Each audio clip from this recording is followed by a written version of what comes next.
Greetings, Darklings, from across the interweb.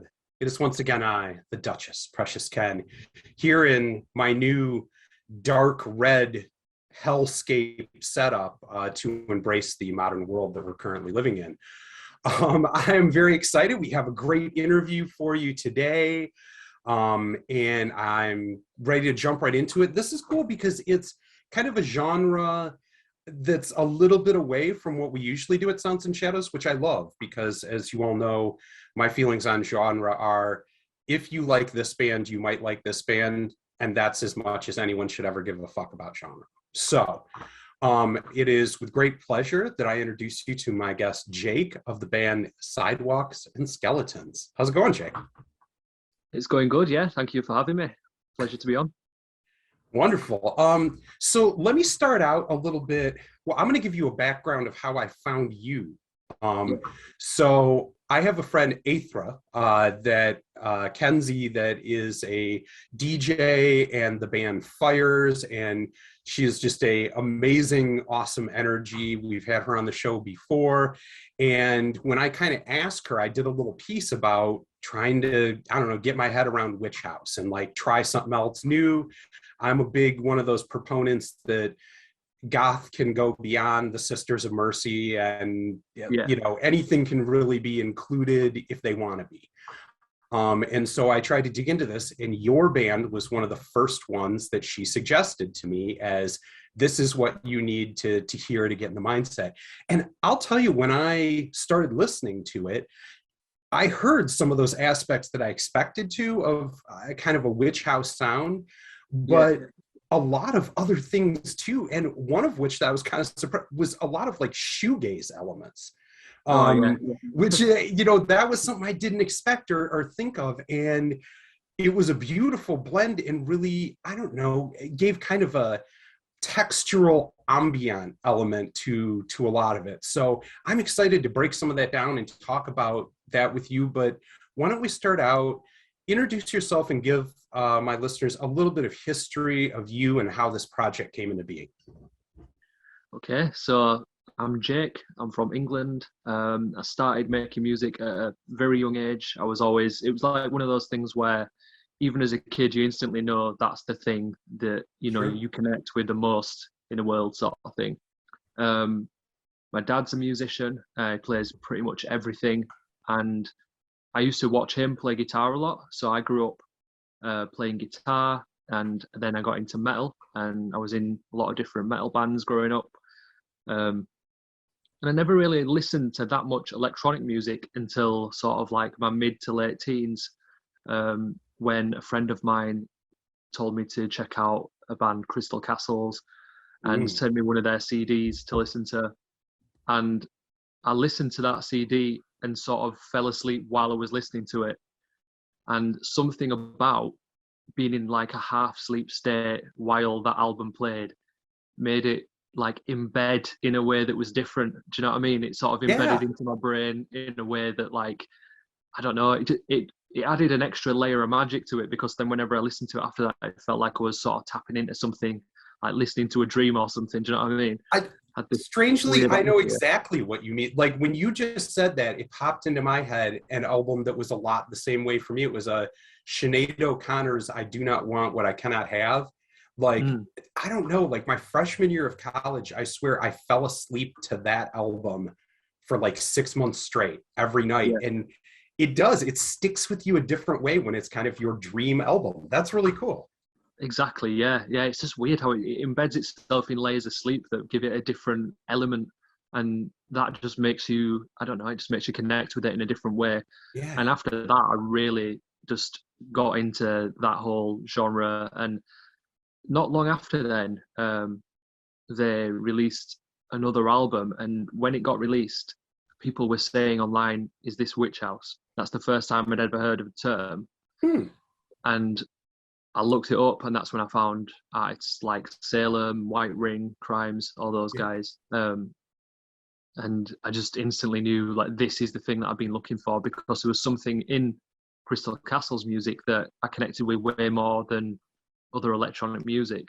And I realized this element was right there in those other artists as well. This extra thing, it's like a I don't know, it's hard to describe. It's just like an extra layer of darkness that I could only previously find with certain genres of metal and things like that, you know. So that's But really interesting when you say that to me, that you came from a very, like you said, metal or organic guitar playing world, and then heard this and went, this is the piece that's been missing, and wanted to make this transition. But let's face it, I kind of like learning guitar for the first time or something. I think even way more than that, getting into electronic music creation is a 8 years doctorate program to really grasp it and understand. What was that like for you? How did you first find a way to dive in and teach yourself an entire new skill set? Even though you already knew music, you didn't know electronic music. well, the same guy that gave me the Crystal Castle CD and told me to listen to that actually had FL Studio on his computer years earlier, and I'd messed around with that a little bit. He showed me some of that, and one of my other friends who produced at the time showed me as well. So I'd messed around on FL Studio and things like that before and dabbled in it, but I didn't really listen to electronic music. So the stuff that I was making were just weird, ethereal sort of. It was more horror inspired because I've always been into horror movies and things like that. So anything dark, I was like, I want to make something like this. Sure. So I'm in around 2005, 2006, I made some stuff on FL Studio then, which I had a MySpace page at the time because it's that long ago. And I just put it on there. I just had my own little page called Horror Music where I put these little clips on that I made. But then I didn't really touch it again. I mean, from 2006, I'd say, to 2009, I was making these weird little things and putting them online mainly just to somewhere to store them because my computer was shit. And I thought, I'm going to lose all this stuff if I don't. And then MySpace took it away anyway. Yeah, yeah, it did. But luckily, I got some rips of it. So I put a video on YouTube a little while ago with some clips of that. None of it sounds good at all. It's all just weird, warped noises and stuff. But it had the early characteristics that you can hear from like the first stuff that I made. It has like the whole, backmasked samples from movies and things like that. All these elements that then strangely, as soon as I connected with the witch house genre, I found them there too. And I was like, this is weird because I was doing that with the samples before, and now I found this genre that I connect with, and they use that sort of thing too. And it just felt like it was like a transition that just fate locked me into. Do you know what I mean? It was like, right, this is your thing right here. And as soon as I found that, the music that I was already producing, I started to upload it all and put it all on Bandcamp and SoundCloud and things like that. And it was all very raw. I just started producing again. Sure. I hadn't produced in a few years, and I didn't know anything about mixing or mastering or anything like that. So everything that I put out was probably clip in and just sounded crazy. But like, I just put it out anyway because I've never been one of them people that's like, I'm only going to put something out if it's like perfect. I mean, I'm a little bit more like that now, but at the start I was just like, don't matter. I'll just put out whatever I make. So I put it all out there. Yeah, within that genre too, I kind of the same way as whatever. I mean, you don't want to listen to Iggy Pop Raw Power and say that it wasn't well produced enough, or Joy Division Still, or you know what I mean? Part of the beauty of it is that it has that rawness. And I think to that genre, I want it to glitch out a little bit. I want it to be scratchy and feel, I don't know, like a weird nightmare simulation and things like that. So I think that plays into it, and maybe that's part of how, I don't know, the idea of Witch House grew out of that, is it had to start a little bit messy. Yeah, exactly. Yeah, it definitely needed the rawness. If you polish it up too much, it doesn't feel authentic anymore. Right. Sort of thing. So you've got to find this fine line, or at least this is what I'm trying to do at the moment, is find this fine line where I'm happy with how it sounds production wise to me, but it's not being so over polished that it loses its character and the real raw energy that it had when it first started, sort of thing. So as you've grown in this, and like you said, I mean, you've enhanced your skills, you are more aware of production now and how that works and thinking about it, but you want to maintain that rawness. What is it that you try and do to keep the original intent and kind of that horror and that emotion in the music as you get better at making it sound crisper and cleaner? Yeah, so I mean, I've learned more about mixing and mastering now, but when I open a project and I start making something, I don't do any of that. I just start creating the sounds, I start getting the vibe of what I'm trying to do, and I'll save versions of that so that I've got the first thing already there, so that when it comes to the end product, I don't go back and listen to the original idea and go, I've polished it too much. Do you know what I mean? Yeah. I have to keep the integrity of it, but also then just making sure that things are well balanced and that there's enough bass and things like that.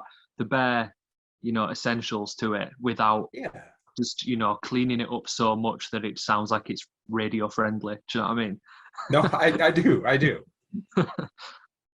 So no, I think that's really interesting. And I think that's the hard part to pull off too, especially when people who first got into you and fans of your music first got into you for that rawness. How do you still keep true to them? Isn't that always kind of the question for any musician or artist, is how do I evolve and go beyond that, but at the same time keep with the people who were with me on day one, Yeah, definitely. Yeah, you've just got to sort of remind yourself like why you started and what you sounded like before, and sort of acknowledge the evolution of the project, but also not lose the roots of it, and really try and go back to the things that inspired you at the start as well. Do you know what I mean? Yeah. Because those things remind you like really where it came from for you.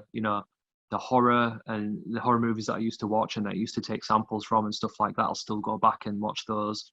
And the early music that inspired me and everything, I try and keep all that still there alongside the newer influences that I've got. Do you ever go back and listen to that old Crystal Castles album and fall asleep in it to like get your head fresh, like come back to step one? I still listen to it, yeah. I still go back and listen to those early tracks, and I still feel like they just hold up the exact same today. They still have that magic for me, that they did before, especially from that first, well, I think it was the second album that they did in like 2010. That's when I heard it initially and just started thinking, right, this is the real thing. So you brought up a couple times now that you're a big horror movie genre fan, and that plays into, you sample a lot from horror movies and are inspired by it. Give me a couple of things lately that you've seen in the horror genre that hit you and this was it. This was the juice that maybe we're going to see influencing your next album down the road. I always dive into I love David Lynch movies and stuff like that. Mulholland Drive is one of my favorite movies. Anything that's psychological, I think that my favorite type of horror is definitely the psychological horror. And there's been some really good new ones coming out from like A24. Do you know, like the ones who produced Hereditary and things like that? Yep. I felt like, they took something there. They took it straight out of the box. They've gone in a totally new direction with it, and I love stuff like that. But I do watch quite a few like lower budget things as well. I like diving into them sometimes. I like the ones that are just ridiculous. If there's a film, if I come across one like Attack of the Killer Sofa, I'm gonna watch it. Do you know what I mean? Have you ever seen Psycho Goreman? I've heard of that. That's been one of the ones that I think's been on the list. That and Hobo with a Shotgun and Hobo with Shotgun's okay. Psycho Goreman is my huge recommendation to you right now. Basically, it's like Gwar meets the Mighty Morphin Power Rangers meets Hellblazer or whatever, Hellraiser. Yeah. Oh yeah. It is, I don't know, it's bizarre and undescribable, but it has all the like practical effects. 10 out of 10 recommend, like one of the horror movies lately where I watched it 3 times in a weekend or something. It was that good. I'm gonna watch that then. That's definitely gonna go on the list then. You'll have to remind me about that to put it on the list and watch it. All right, so I want to jump now into this album and talk about this a bit, because I think one of the things that got me is I went back and listened to some earlier things in prep for the interview. And like I said, when Aethra recommended it to me, and I think there was, like you said, more of that glitchy, I don't know what I think of as a witch house, even as a 44-year-old man who really can't understand witch house, you know, like trying to dig in and grasp it. But this new album had a lot of other elements to me, like in particular, some of the songs, like what was, hold on, I made a note here, but cyber crimes, which 100% sounded like the song I want to listen to while doing a jewel heist in a Mini Cooper, like through the back alleys, you know, with a hot pursuit behind me. This is my song. I want to wear a black turtleneck while holding a flashlight in my mouth and taking a diamond off a pressure plate. This is the song I need to hear, which goes outside of that. What was your goal in this album in trying to synthesize, to me, a pretty vast amount of styles and sounds together into one place? I think because I started quite a bit of the album a couple of years ago. I made like Cybercrimes and Eternal Rest. I made those in like 2020. So, you know, there's been a couple of years in the production of the album. Yeah. And through that time, I've experimented with different styles as I always have. But at the end, when I put them all together, it felt like it was a cohesive piece to me, like it flowed together. I always look into the way that I want to order it, so the flow of the album moves nicely. Yeah. But there's so many different things that influence me now, and different styles and different things that I want to try, that the album was never going to be the same all the way through. It was always going to have strange, you know, like suddenly, you know, that one Struck by Lightning, Sure. sorry, the one, as soon as that comes on, it's just like, what's this? And it's just like an interlude track with just piano and people screaming. But it's just like, and then you've got Cybercrimes, which is obviously more like 8-bit chiptune, sort of like glitchy stuff. But yeah, all of them seemed like that's what I wanted to make at the time. Was there a thematic concept that kind of, you know, it wasn't a sound that tied them together, it was more an idea in your head?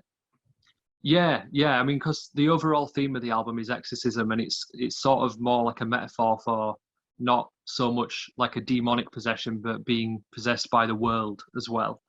Do you know what I mean? Ooh, Because yeah. it's about, you know, obviously everybody is just innocent and blissfully unaware of everything that's going on when they're born. And there's a point in your life where you start to wake up and realize what everything's really about. And it's about that transition and that harsh like juxtaposition between that innocence and the reality of the world, and that moment when those two things collide. So the album sort of goes through themes of that, as well as demonic possession as well. That's a really cool paralleling and interesting concept. I don't know, thinking about it almost like politically or something, the idea behind, you know, you're right, we're born and we're innocent in this, but as you grow up in this world, and this world is slanted in certain ways, whether you're talking racism or anything else like that, these concepts infiltrate and infect everybody because we're all a part of society and like growing within it. That, I don't know, it's just a really cool concept when I hear you say it out loud like that.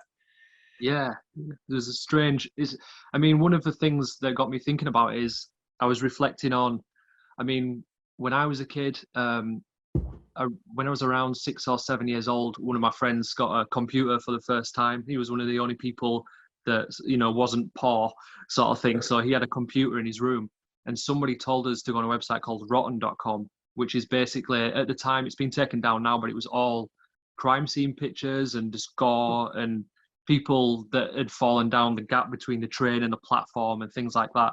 Yeah, and faces of death, like horror type stuff. Yeah, we were 7 years old and literally went onto that website and just clicked through all these different pictures.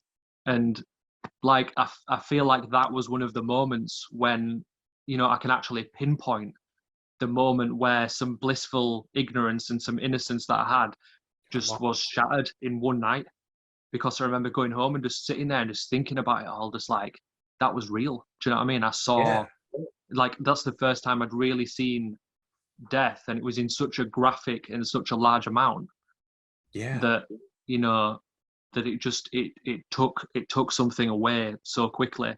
And that was something that I was thinking about, and that's the sort of thing that I'm referring to is there's a pinpoint for everybody where they realize I'm not safe. Do you know what I mean? I do. Like, wow, no, that's really interesting. What was the other? Oh, I remember now. Well, I was going to ask you because you brought up Eternal Rest, and that was a song when I heard it that I really locked into, but it did feel like, I don't know what my preconceived notion of kind of Witch House was more in that one, but had powerful, awesome, like badass vocals that kind of reminded me a little bit of a friend of mine in France that does a band called Grab Your Face, Marie. Do you know her? Have you like ever heard or played? I haven't, but that band name's brilliant. Well, you should check it out because I think you guys have some really cool parallels. But anyhow, who was the vocalist? And tell me a little bit about them and how you got them involved in the project. Yeah, so the vocalist is Cash for Gold, and she's based in Michigan, in the US. Wait a minute, where? I'm in Michigan. Me and Katie are Michigan. Detroit. She's not there right now. She's living in LA at the moment, but she's from Michigan. She only moved to LA quite recently. But very cool. She's based out of Michigan, Detroit. Wherever it is, I can't remember exactly. Well, then I'm definitely gonna have to go. I'm amazed that I don't know her. Then that's terrible. Yeah, why should? That's my home ground all the time as well. Yeah, she's always going back to Michigan because that's where everybody that she knows is from and everything. But the last tour that I did in the US, we played a show together there. We played in Detroit at Leland City Club, I think. Oh, City Club, yeah. Yeah, we played there, and then the next night I grew up going to City Club. Did you? Yeah. It's cool, isn't it? It's like a really dark, weird little venue. I went through a random door and ended up in a hotel. Yeah, it at the Leland Hotel, and it's been I think it's the oldest still continually operating goth club in all of the United States. It's been around forever. Like it used to be too when you'd go there back in the day, they had like a strict, you have to be wearing all black dress code, or they would tell you to fuck off at the door. Like they were hardcore about it. It was definitely strict. Like they like the second that we got in there, they took all the booze off of us and everything, and like we're all just like, oh, what are we doing now?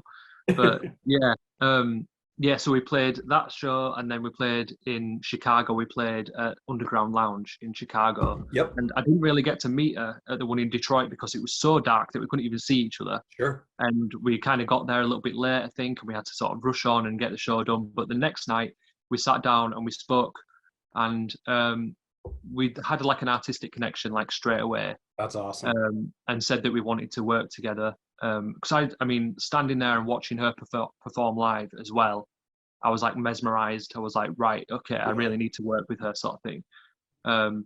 So we spoke, and the next year we started making music together. So 2020 we started putting out.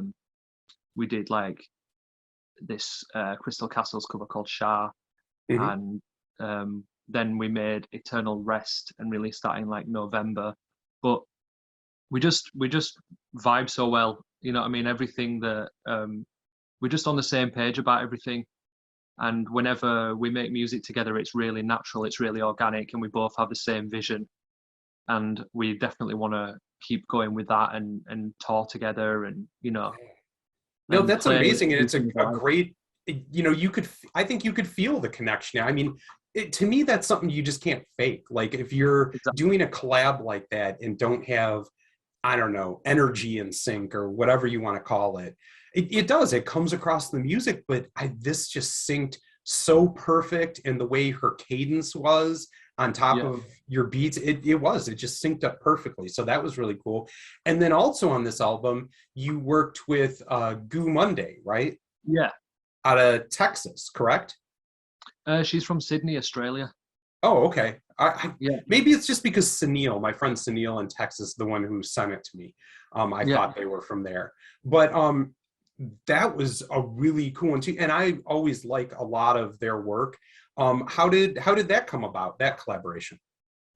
So Goo worked with me on the previous album, Entity. So we got in contact with each other. I can't remember when it was. I think it was 2018, and started talking about collaborating then. And basically, I had this album that I was working on at the time, and I started sending her some tracks for it, and she just immediately started laying down like vocals on it and sending them back to me. And it would every single time I was just like, "This is it." Do you know what I mean? She just like Yeah. she's just so like professional and everything. She just gets it perfect every time and just sends it straight over. And it happened so quick that we went from just doing a few tracks together to basically doing the whole album together. So if you look at Entity, if you look at the track list, like every single track is like featuring Goo Monday. Yeah. Because there was no other way around it. It was like we just had to put them all together like that, and it just came together. And I'm really glad that that happened, because that album is some of my favorite work for sure that we've done. I'm going to change gears a little bit here. You did soundtrack work as well for a video game, right? Called Ruiner? That's correct, yeah. Are you a big gamer yourself? What are you into playing, and what got you involved with doing video game music?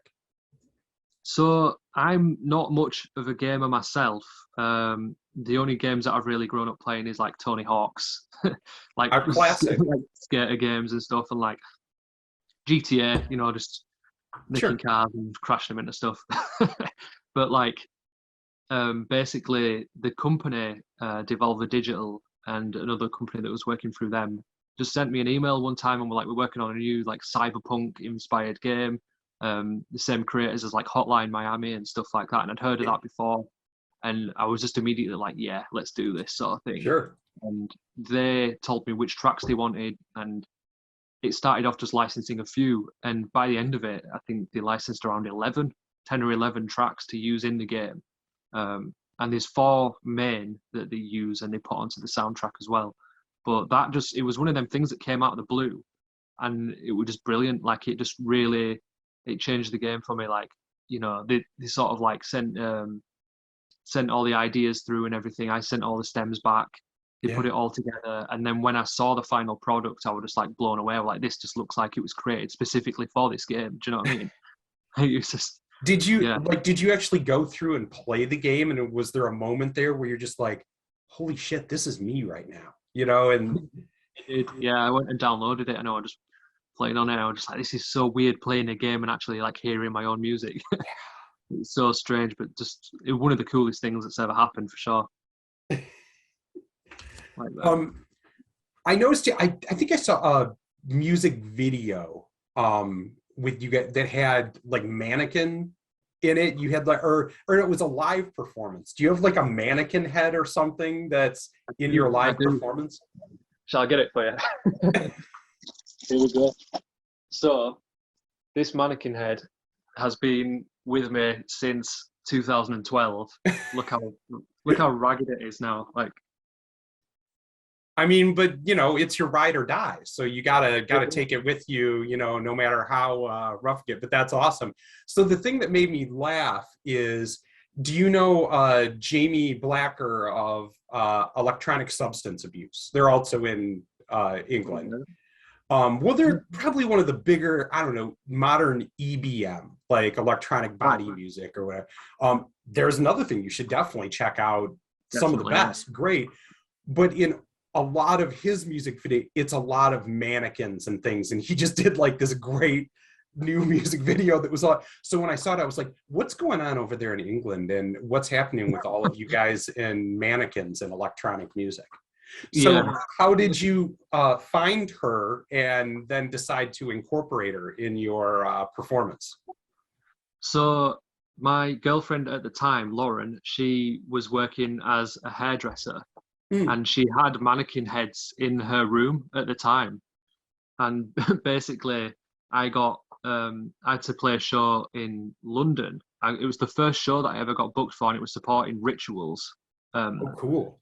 And basically, I was thinking about how am I going to do this? Like, I need to suddenly think about my live setup and figure it all out and everything. And I thought, I don't want it to just be me, just like stood there. Do you know what I mean? Sort of thing. There Yeah. needs to be some. I knew that I wanted some sort of prop, and it was originally Lauren's idea. She was like, we should just like decorate this mannequin head to just look evil. So it looks like somebody's there in the band with you. Yeah. Yeah, exactly. And just put it there as like a prop.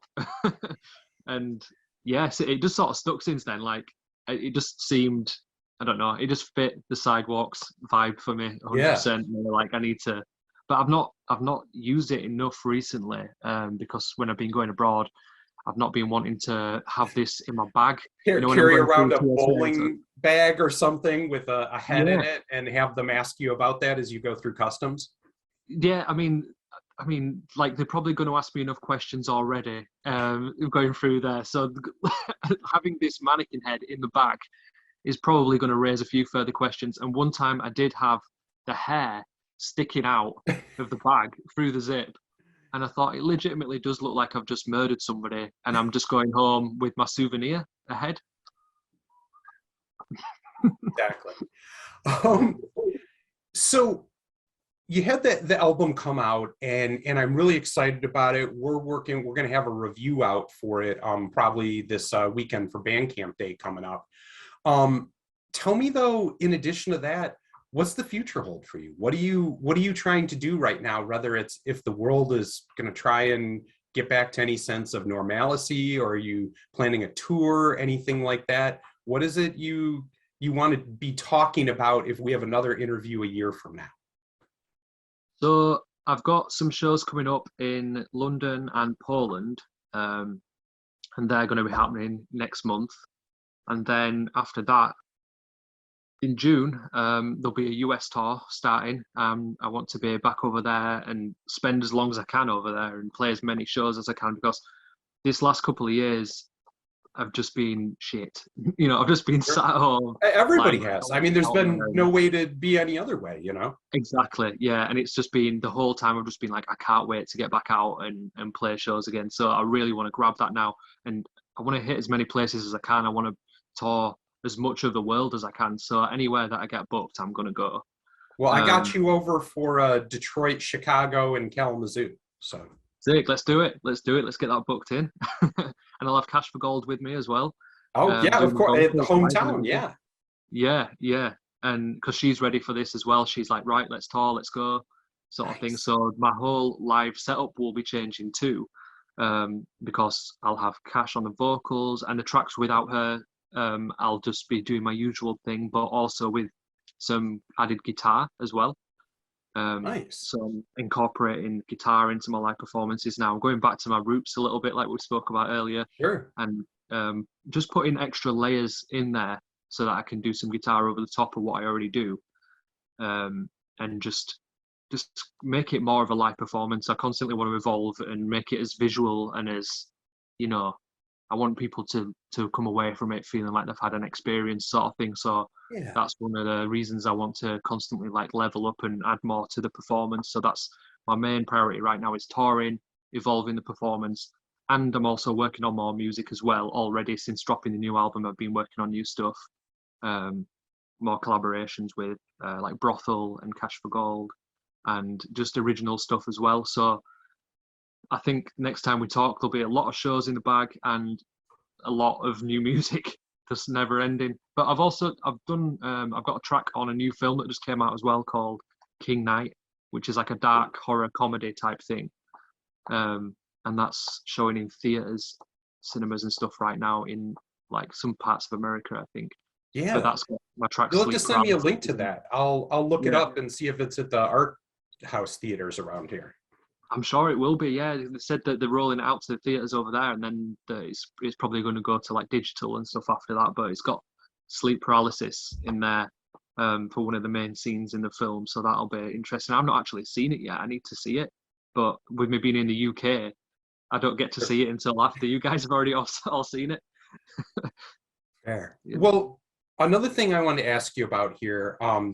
we're a music review page at Sounds and Shadows first and foremost. And to me, I think it's always really interesting to hear what's inspiring you. You know, in the same way, going back, like when you heard Crystal Castles and it kind of like, but whether it's people you're collaborating with, whether it's you know, people that, you know, you work with or, you know, have done remixes for or things like that, or just something you're listening to. What are a couple bands that you're really feeling right now in the modern scene?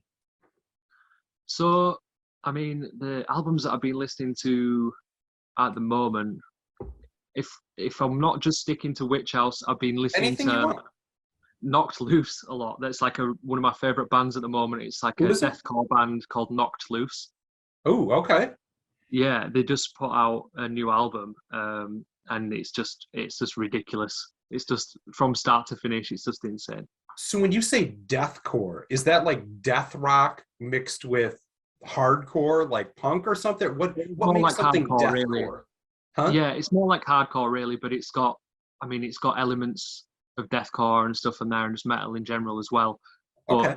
you just have to listen to it. It's just visceral. But they've got this new album out called "A Tear in the Fabric of Life," and it's got like a whole concept video with it, because it's like 25 minutes long, I think, and they just had this like animation piece that was made specifically for it that follows the story of the album, the theme and everything, which is like grief, and it's just amazing. Yeah, so definitely check that out. And Cash for Gold just released a new album called Manic Pixie Nightmare, which is just insane.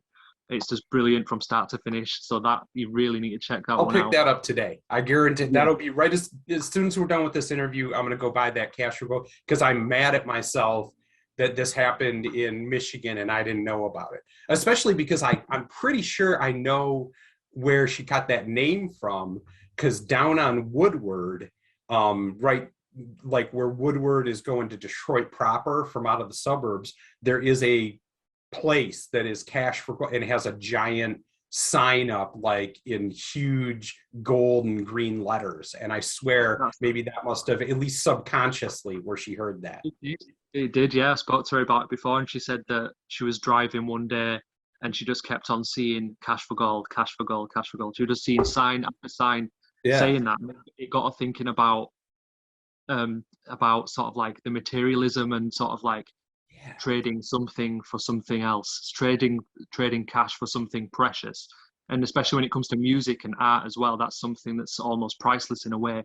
And you know, it's like, she had this whole concept for it, and I need her to explain it really. But when she told me about it, I'm gonna have to get her on for an interview sometime soon. Then.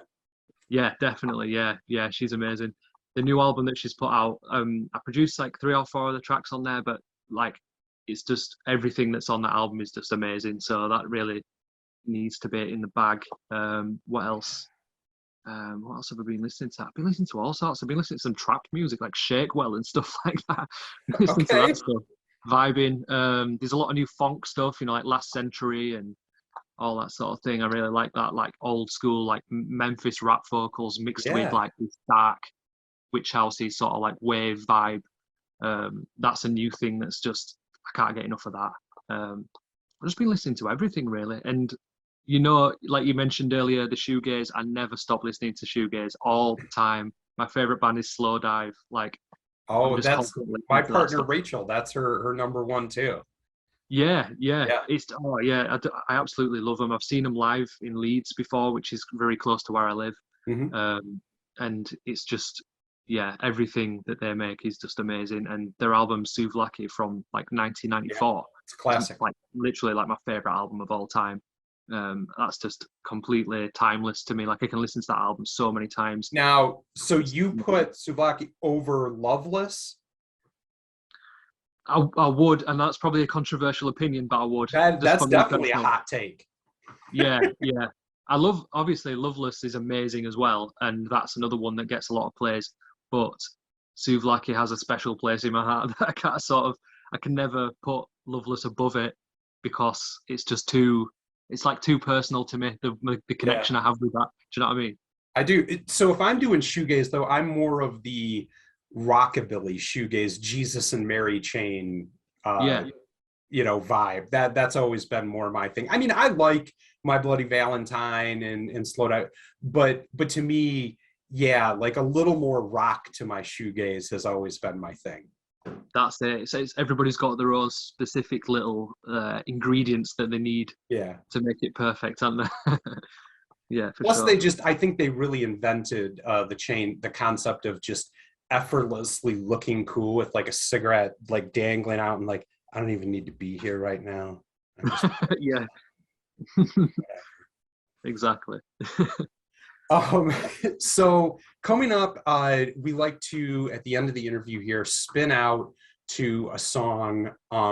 And I'd like you to pick one off this album that you feel, I don't know, if people are going to give Sidewalks and Skeltons a try for the first time, what is the song that you feel on this album really encapsulates it and gets across the vibe of what you're trying to do so that we can roll out to that? I will say Eternal Rest, as that's my favourite one from the album and the one that Great. still I connect with the most out of pretty much every track I've done. Do you want to, I mean, Brooke, I mean, we got a second here. Do you want to say what was it about that song that was just so personal and you make such a connection with it for? It's just it's just got it holds an energy from the exact time that it was made, and it just it is like it's just one of those personal things that it's hard to describe really, but Sure. listen to the lyrics and just feel what you feel from it, because that's what I do. Beautiful. Well, this has been a real pleasure, Jake. Everyone out there needs to go check out this album. And for all of you out there in interweb land, keep it dark. And this is called Eternal Rest.